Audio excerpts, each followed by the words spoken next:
Le même bruit de chaînes tous les matins à 5 heures. Ces femmes sont détenues dans une prison de Phoenix, dans l'État de l'Arizona. Ce ne sont pas de grandes criminelles. Elles purgent des peines de 3 à 9 mois de prison, mais le traitement qui leur est réservé est bien particulier. Le but de ces chaînes, c'est d'apprendre à ces femmes à travailler en équipe. Elles sont souvent incapables de suivre des règles et de se concentrer sur un objectif commun.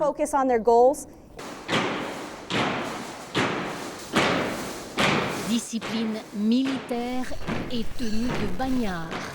Ces femmes ont été condamnées pour vente de stupéfiants, conduite en état d'ivresse ou encore prostitution. Dans les couloirs, les files de détenus se croisent. C'est l'Amérique des délits presque ordinaires. Moi, j'ai été condamnée pour vol avec violence. Ce matin, le bus les conduit à une demi-heure de route de la maison d'arrêt. Le monde libre est à portée de regard, mais la réalité, c'est ce petit déjeuner avalé sur le pouce. Lait, orange, sandwich au beurre de cacahuètes. Quelques instants de répit avant la sortie au grand jour. C'est embarrassant, on se retrouve dehors, tout le monde nous regarde avec nos chaînes aux pieds. C'est vraiment humiliant. Des panneaux sont installés, ils signalent aux automobilistes la présence d'un chain gang, une chaîne de forçats. À l'arrière du bus, des toilettes portables. Puisque les femmes sont enchaînées, elles se soulagent au même moment avant de commencer à travailler. Aujourd'hui, elles désherbent les abords d'une route. Parfois, elles ramassent des déchets ou encore effacent des graffitis. La ville de Phoenix signale aux autorités de la prison les endroits à nettoyer. Dans ce désert de l'Arizona, les températures peuvent monter jusqu'à 50 degrés. Oh non. Ah ça non, je ne referai plus de bêtises. C'est bien la première et la dernière fois que je viens dans cette prison. J'ai commis un délit, il faut bien que je paye mes dettes, mais c'est sûr, je ne recommencerai pas.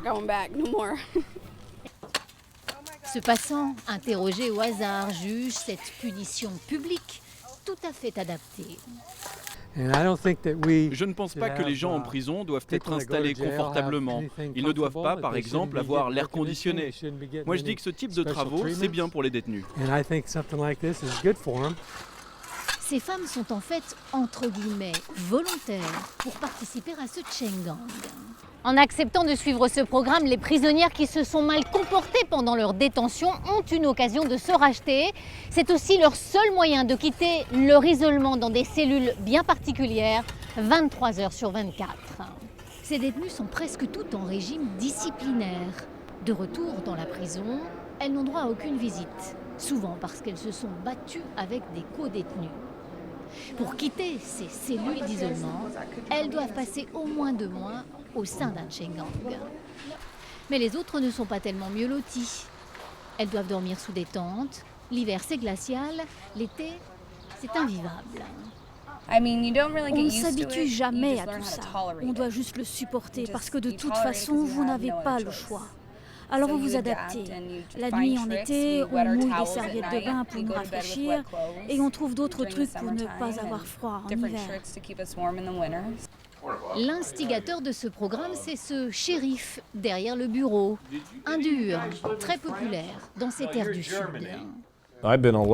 J'ai été élu 6 fois de suite. Les gens ne voteraient pas pour moi s'ils n'aimaient pas mes chaînes de forçats et tout le reste. Des associations de défense des droits de l'homme ont tenté plusieurs fois de faire condamner les méthodes musclées de ce shérif, en vain.